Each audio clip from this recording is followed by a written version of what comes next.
Good afternoon mga kabiway. Yan na po ko, mag-real talk na po ko. Yatot ako mga nilaban. No? Mga nilaban ako.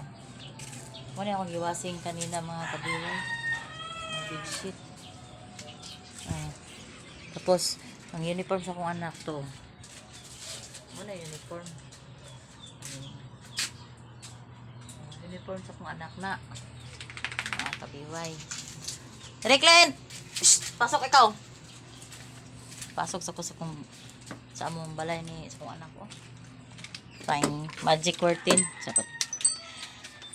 Kanibang kuan, na ubang mga babae, bisag na ay asawa, bisan na ay ang mga ubang asawa na ay, kung naay trabaho ang ilang bana na income, kumbaga 3,000 lang income, na uban dili kontento.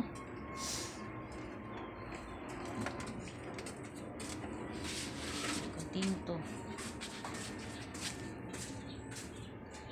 Oh, mao niya, di kontento.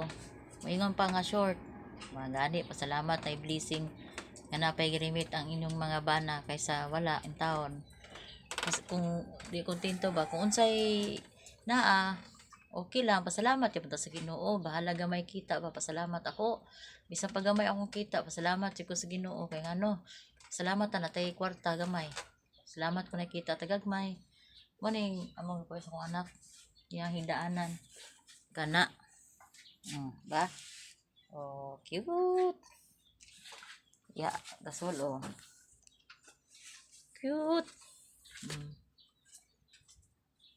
Oh, yeah. Bugas. Okay. Oh. Lababong gamay. Tubig na mo.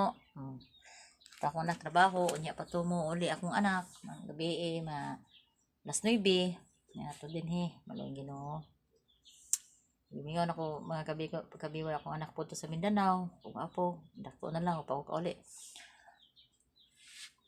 Kumbaga ba, ako nag-ulbi ako.